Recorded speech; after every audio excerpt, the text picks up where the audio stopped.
Kita-Kita FM, suara dari tanah di bawah bayu. Memang terbaik dan sentiasa di hati. Dari gunung ke lautan, dari kota Belud sampai ke Kelabakan, inilah suara rakyat Sabah yang sejati. Hari ini kita akan kupas tajuk Senarai calon GRS dimuktamadkan. Siapa setia, siapa merajuk. Menjelang pilihan raya negeri Sabah ke-17, politik di bawah bayu kian panas dan bergegar.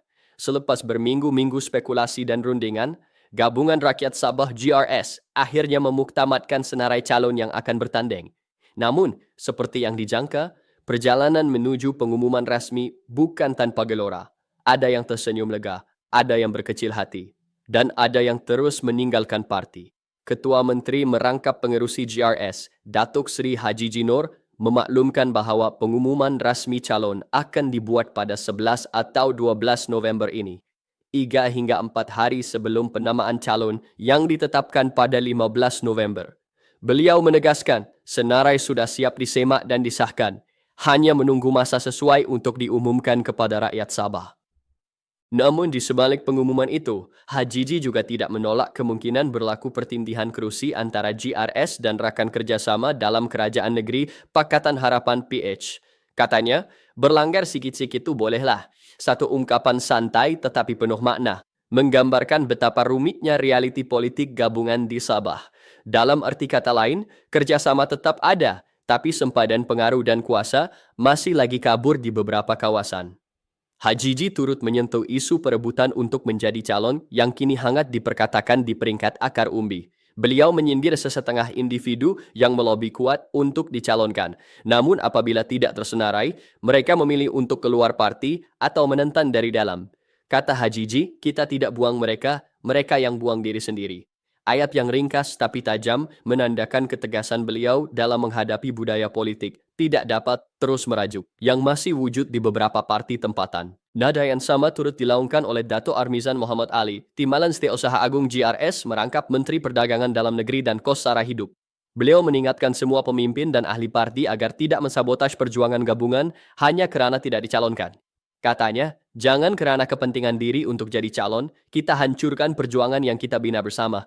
Satu peringatan keras tetapi realistik, memandangkan setiap kali musim pilihan raya tiba, isu sabotaj dalaman sering menjadi racun utama yang melemahkan parti. Kedua-dua kenyataan dari Haji dan Armizan memperlihatkan bahawa GRS kini berada di persimpangan ujian kesetiaan.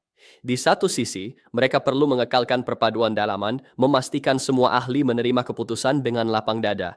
Di sisi lain, mereka perlu menyelaraskan hubungan dengan Pakatan Harapan supaya tidak berlaku pertindihan yang boleh menggugat peluang kemenangan di peringkat DUN. Kalau kita lihat lebih mendalam, inilah sebenarnya politik realiti Sabah, gabungan besar dengan banyak komponen, pelbagai kepentingan dan ego politik yang bukan kecil. Kadangkala, musuh paling sukar bukan di luar gelanggang tetapi di dalam kemah sendiri. Dan sebab itulah, kenyataan berlanggar sikit-sikit tu bolehlah kedengaran seperti satu isyarat bahawa sedikit geseran mungkin tak dapat dielakkan, tapi ia perlu dikawal supaya tidak menjadi perpecahan besar. Dalam masa yang sama, Haji juga mengumumkan bahawa manifesto GRS akan dilancarkan selepas penamaan calon sekitar 16 atau 17 November. Ini menunjukkan strategi kempen GRS kali ini lebih tersusun menunggu barisan calon diperkenalkan dahulu sebelum menggerakkan naratif perjuangan dan janji kepada rakyat. Apapun, menjelang PRN Sabah ke-17 ini, rakyat kini sedang menilai bukan sekadar siapa yang bertanding, tapi siapa yang kekal setia kepada perjuangan selepas pengumuman dibuat. Kerana di Sabah, sejarah sudah membuktikan kemenangan sering ditentukan bukan oleh jumlah kerusi yang dipertandingkan, tetapi oleh siapa yang tidak merajuk selepas senarai calon keluar. Itu dia ulasan dari Kita-Kita FM, suara dari hati rakyat Sabah. Jangan lupa, kita bukan sekadar mendengar, kita menganalisis, menilai dan berindah. Jumpa lagi dalam segmen seterusnya, masih bersama Kita-Kita FM, suara dari tanah di bawah bayu. Jangan lupa like, komen, share dan subscribe. Terima kasih.